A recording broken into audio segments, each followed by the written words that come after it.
弟兄姊妹平安，今天是2026年的6月22号。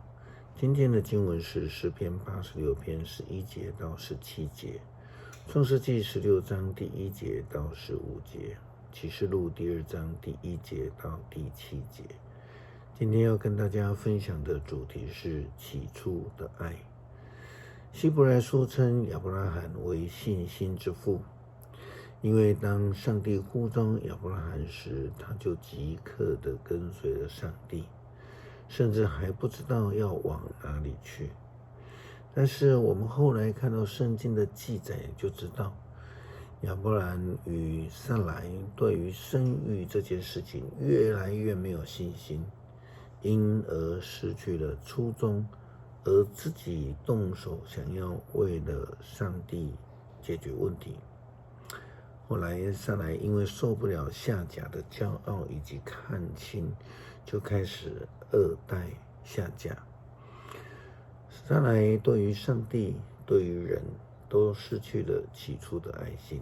在创世纪16章第1节到15节的经文记载，亚伯兰的妻子撒来没有替他生儿女。撒来有一个女奴叫夏甲，是埃及人。撒来对亚伯兰说：上主使我不能生育，求你跟我的女奴同房吧，也许她能替我生一个儿子。亚伯兰同意撒来的话，撒来就把夏甲交给亚伯拉罕为妾。这件事情亚伯兰在迦南住了10年之后发生的事情。亚伯兰跟夏甲同房，她怀了孕，一发现自己有怀孕，就骄傲了起来，瞧不起女主人撒来。撒来向亚伯兰埋怨：都是你不对，那丫头才敢瞧不起我，我把她交给你，她知道自己有孕就瞧不起我，愿上主在你我之间主持公道。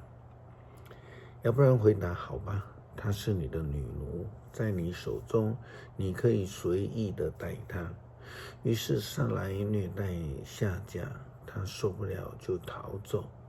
上主的天使在旷野，在通往苏尔路上的一个水泉旁边遇见夏甲，对他说：撒来的女仆夏甲，你从哪里来，要往哪里去？他回答：我从女主人撒来那里逃出来。上主的天使说：你要回到你女主人那里，顺从她。天使又说：我要使你的子孙众多，没有人能够数算得出。你将要生一个儿子，你要给他取名叫做以实玛利，因为上主听到你的诉苦。你儿子将像一只野驴，处处敌对人，人也要敌对他。他要跟亲族隔离，独自生活。于是夏甲自问：我真的见到那看顾我的上帝而还存活，来诉说这件事吗？于是他称那向他说话的上主为看顾的上帝，因此人家叫那口井比尔拉海莱。这口井在加底斯和巴列的当中。夏甲给亚伯兰生了一个儿子，亚伯兰给他取名叫做以实玛利。夏甲为亚伯拉罕生以实玛利的时候，亚伯兰86岁。约翰在启示录当中写信给各教会，其中对于以弗所教会有严厉的批判。上帝的启示透过约翰这样的提到，在启示录第2章第1节到第7节，你要写信给以弗所教会的天使说，那位右手拿着7星剑，在7个金灯台中行走的这样说：我知道你所做的，你怎样辛劳工作，怎样忍耐，我也知道你是不容忍坏人。曾考验过那些自称为使徒而其实不是使徒的人，认出他们是假冒的。你有耐心，曾为我的缘故经历患难，并不退缩，但是有一件事我要责备你，就是你已经失去了当初对我的爱心。你想一想，你已经堕落到什么程度了？你要悔改，恢复当初爱心的行为。如果你不悔改，我要来把你的灯台从原处拿走。不过你有一个优点，就是你跟我一样恨恶尼哥拉党的所作所为。圣灵向各教会所说的话，有耳朵的都听吧。至于那得胜的人，我要赐给他权力吃上帝乐园当中那一个生命树的果子。这里在讲的起初的爱心是非常重要的一个提醒。基督徒的信仰生活不能够脱离起初的爱心，要能够坚持到底的爱，来彰显我们是属于基督的。